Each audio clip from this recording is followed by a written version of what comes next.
Hola, hola, ¿cómo están mis queridos y queridas? Muy contenta de estar nuevamente en su canal de Conciencia, donde estamos haciendo la producción, compartiendo con ustedes la serie de Percepción.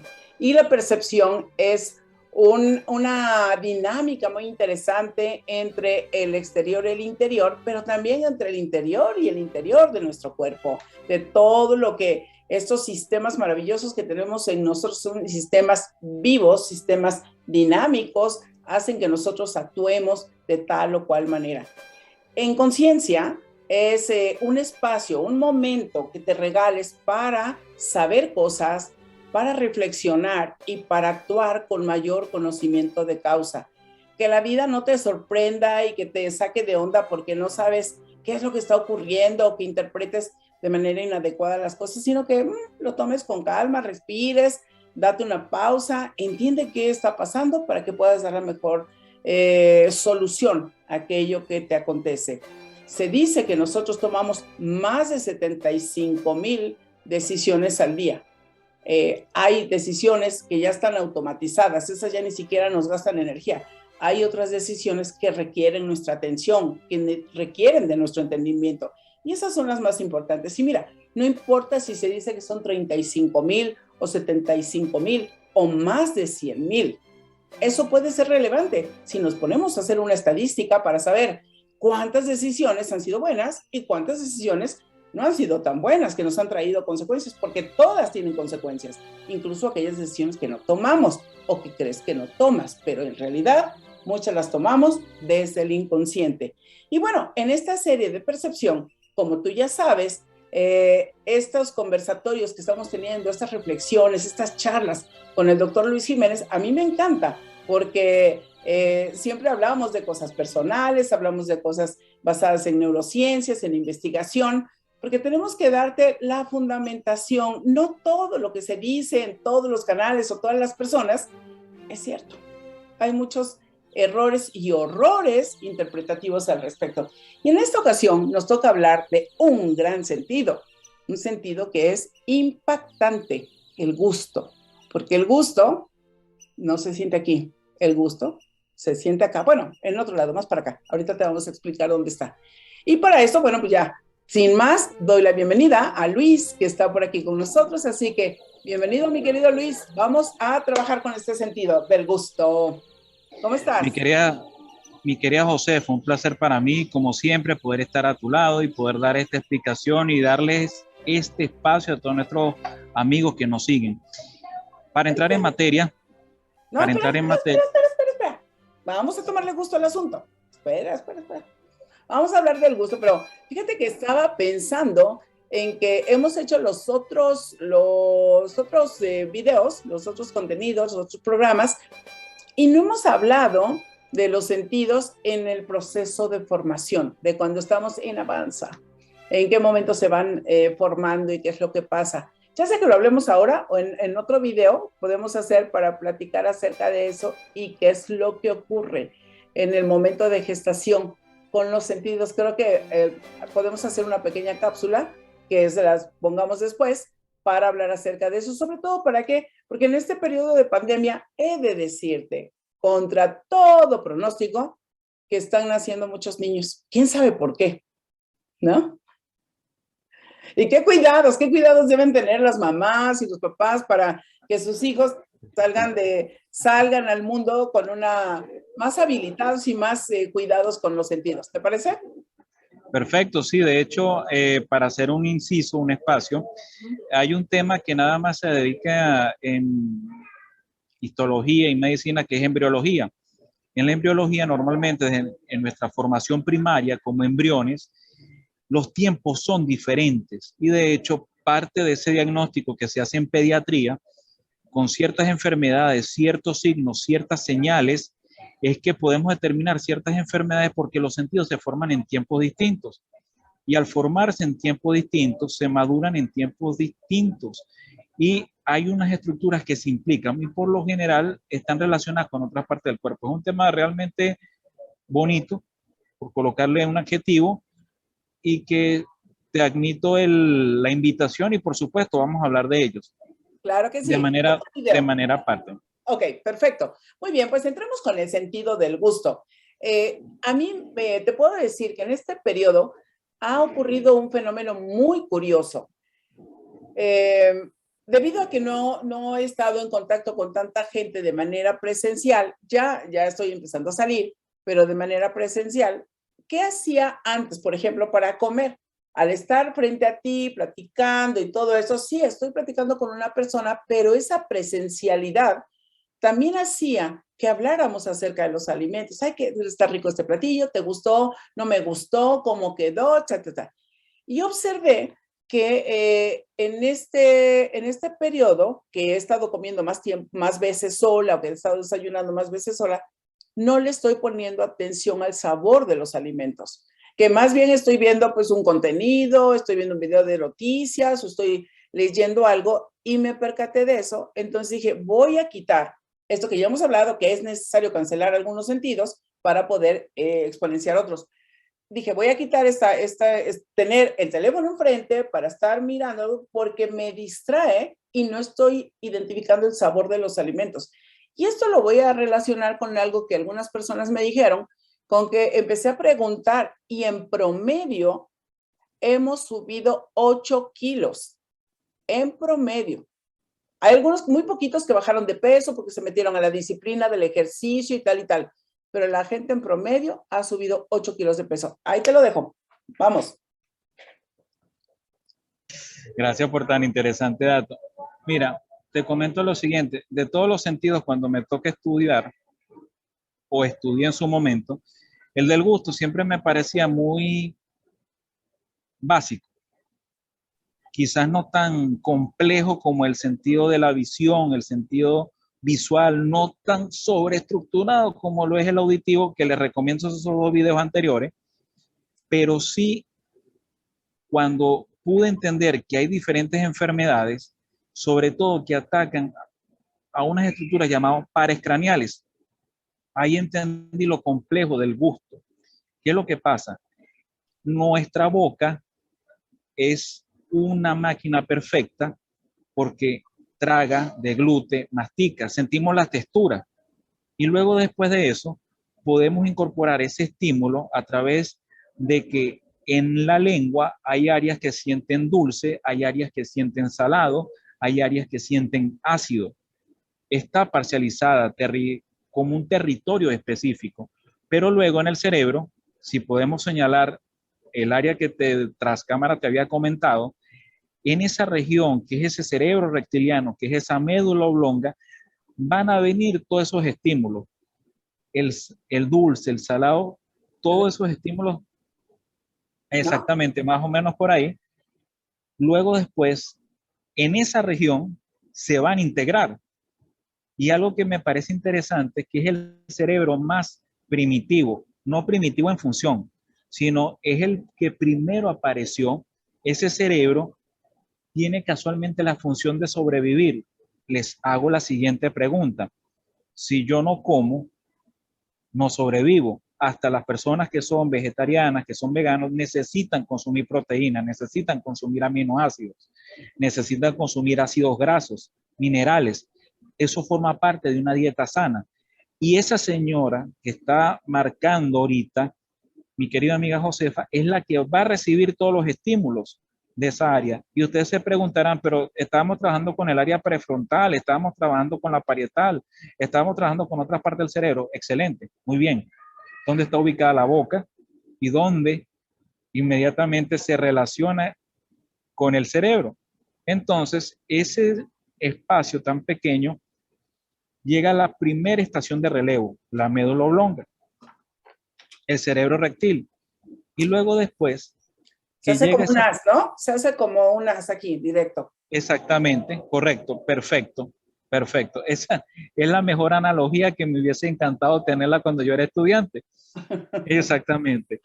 Y luego después van a subir a una región que es el tálamo, que se parece mucho al ojo de Horus, y luego después va a ir en diferentes secciones del cerebro que van a reconocer el estímulo y van a emitir una respuesta como sitio de agrado, desagrado, un sabor que puede transmitirnos peligro, porque evidentemente el ácido, el amargo, tienen una connotación muy específica y que eso puede poner en peligro mi vida. Cierta cantidad de amargo con cierta cantidad de dulce, cierta cantidad de salado. Eso lo saben los que son expertos en tomar vino, catadores de vino, saben que esta combinación es lo que hace el mejor vino. ¿Qué es lo que pasa? Esto es importante. Este sentido va de la mano con el que publicamos recientemente, que es el olfativo, porque para poder captar el sabor de algo necesito leerlo y utilizo el cerebro mamífero. Entonces, fíjense lo siguiente, utilizo el cerebro reptil, utilizo el cerebro mamífero, que son dos cerebros encargados de la sobrevivencia, subsistencia y persistencia. Por lo tanto, este sentido con el del olfato es necesario para poder sobrevivir. Entonces, ¿qué quiero decir con esto? Cuando comemos es prácticamente un acto religioso. Cuando desayunamos es prácticamente un acto religioso. ¿Por qué le digo religioso? Porque hay una ritualidad en medio. Me siento, respiro, veo a la familia y en ese momento nos permitimos percibir mayor cantidad. Algo que es importante y que quiero transmitir en este momento es que durante mis años de consulta y mis años personales he podido observar algo que me parece maravilloso. En las familias o en los sitios en los cuales se ora, porque tuve oportunidad de verlo en Canadá cuando estuve por allá y ver cómo para los hinduistas el momento de comer es sagrado. Ellos recitaban una oración a Lashmi, la diosa de la prosperidad, o a Ganesha, que es la diosa, el dios que abre los caminos. El elefantito. Exactamente, ese mismo. Y era algo impresionante. El sabor y las especias propias de la India se sienten con mayor gusto. Yo nada más tuve la oportunidad de probar algo muy pequeño, pero yo me quedaba impresionado. Era que la familia de al lado, que a lo mejor yo les parecía alguien extraño porque ni siquiera era con las facciones propias de alguien de Canadá, yo me quedaba viéndolo y ellos rezaban con tanta profundidad y comían con ese gusto y era esa concentración. Esto va en correlación con lo que estás diciendo ahorita. Normalmente nosotros cuando comemos estimulamos un área de la saciedad del cerebro. Si nosotros desviamos nuestra atención, esa área no se estimula y vamos ingiriendo comida, comida, comida, comida, y eso va a hacer que aumentemos el volumen de lo que comemos y no se activa una zona en el cerebro que se maneja con ciertos químicos, lectina, por decir algo. La grelina, ¿no? Exactamente.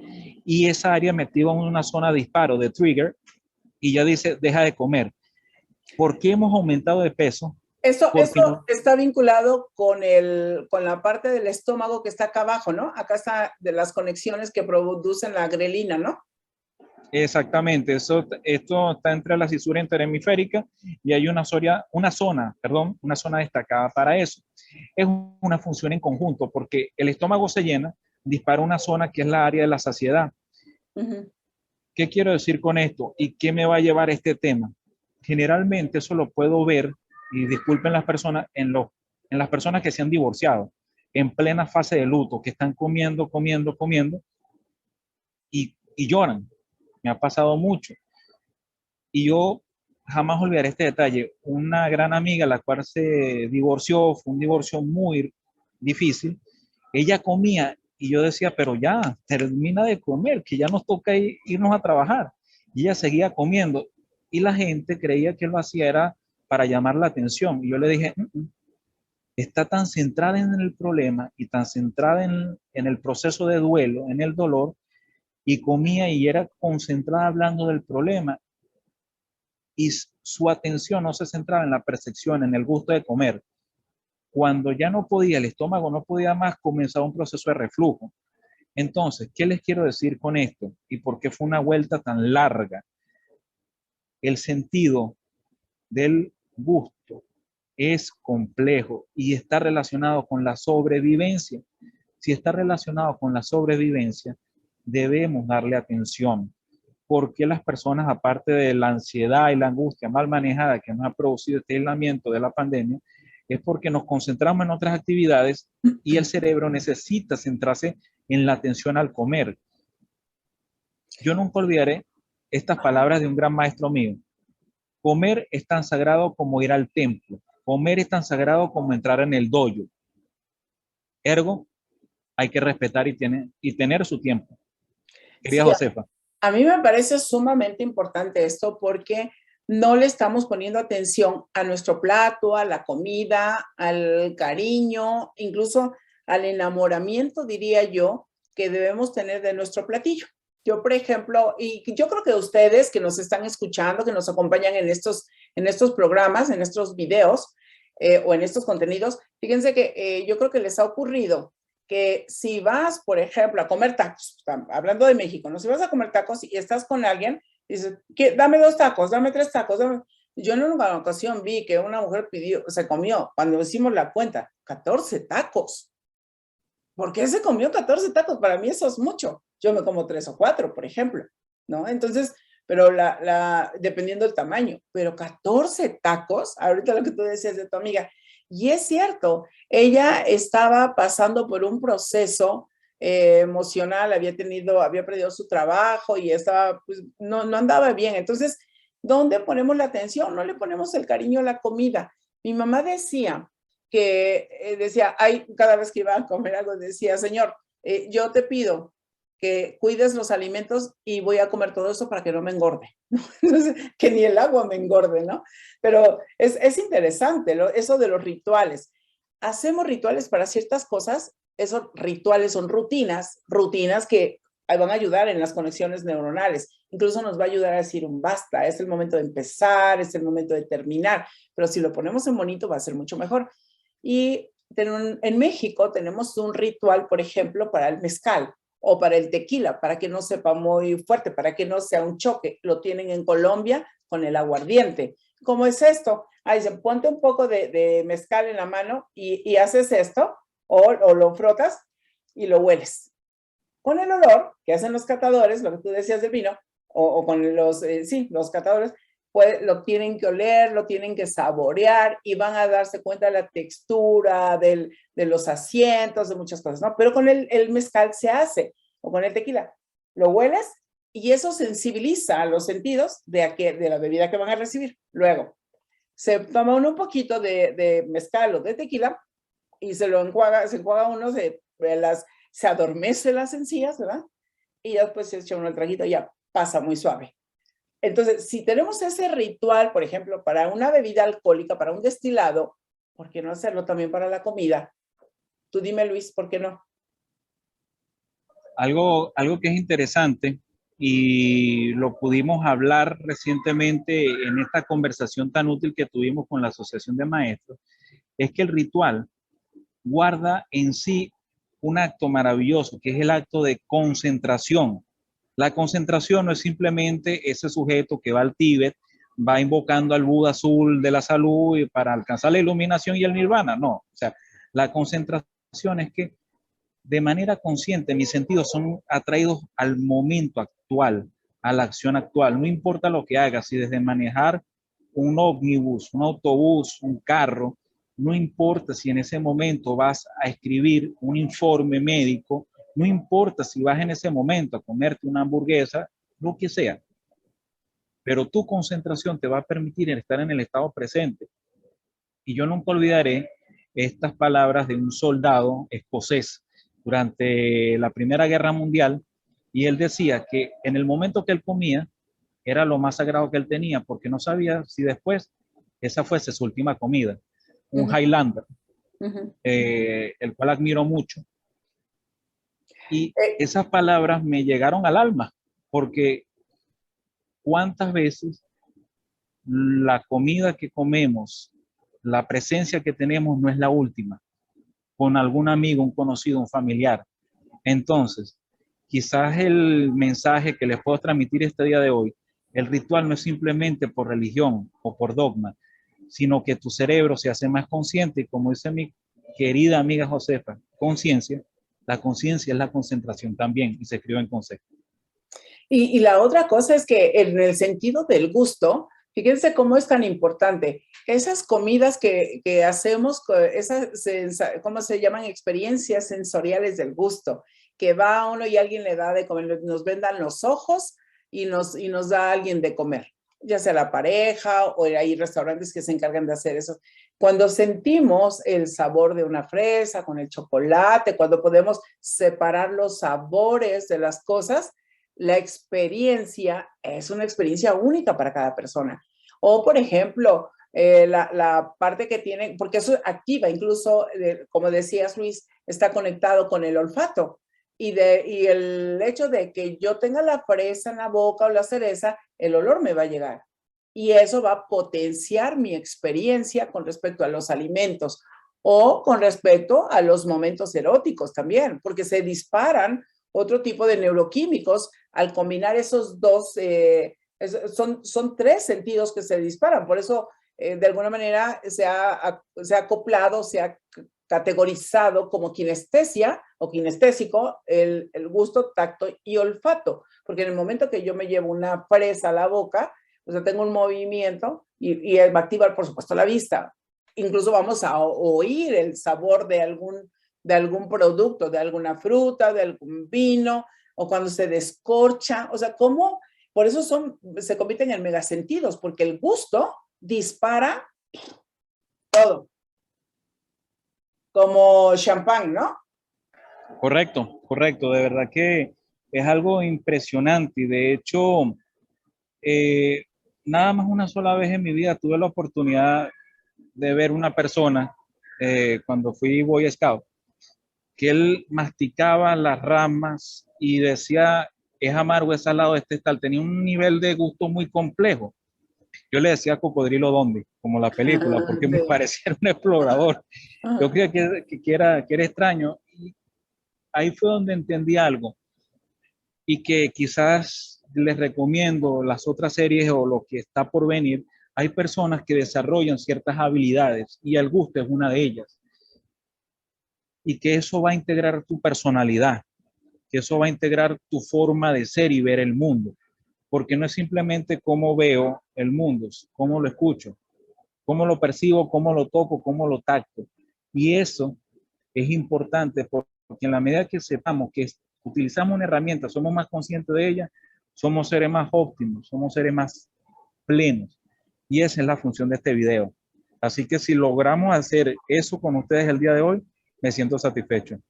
Perfecto. Y yo dejaría una recomendación final para esto, que seguiremos hablando de estos temas porque nos encantan. Pero miren, imagínense lo que significa que yo me ponga a dieta y me pongo alimentos que no me gustan, que son desagradables a mi lengua, y en realidad no son desagradables a mi lengua, son desagradables a mi cerebro, a mi reptiliano no le gustan esos alimentos. Entonces, castigo mi gusto y castigo mi cerebro, castigo mi mente.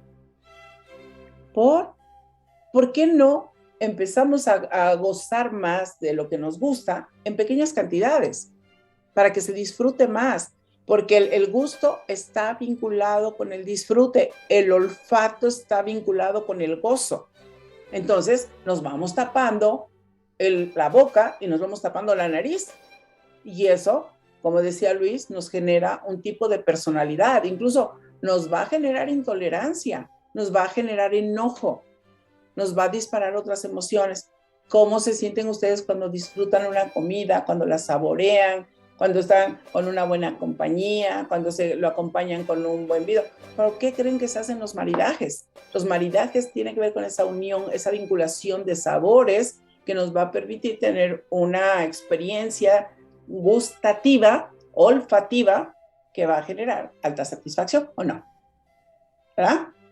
Totalmente, totalmente. De hecho, parte de lo que las personas que estudian gastronomía, que estudian el arte de la cocina, tienen más desarrollado este gusto o buscan desarrollarlo, porque la cocina no es simplemente cómo lo saboreo y cómo lo olfateo, sino cómo lo veo y cómo lo toco. Y de hecho, en las tribus, el que cazaba no es el mismo que preparaba el alimento. Exacto. Sí, como sí. pequeño detalle.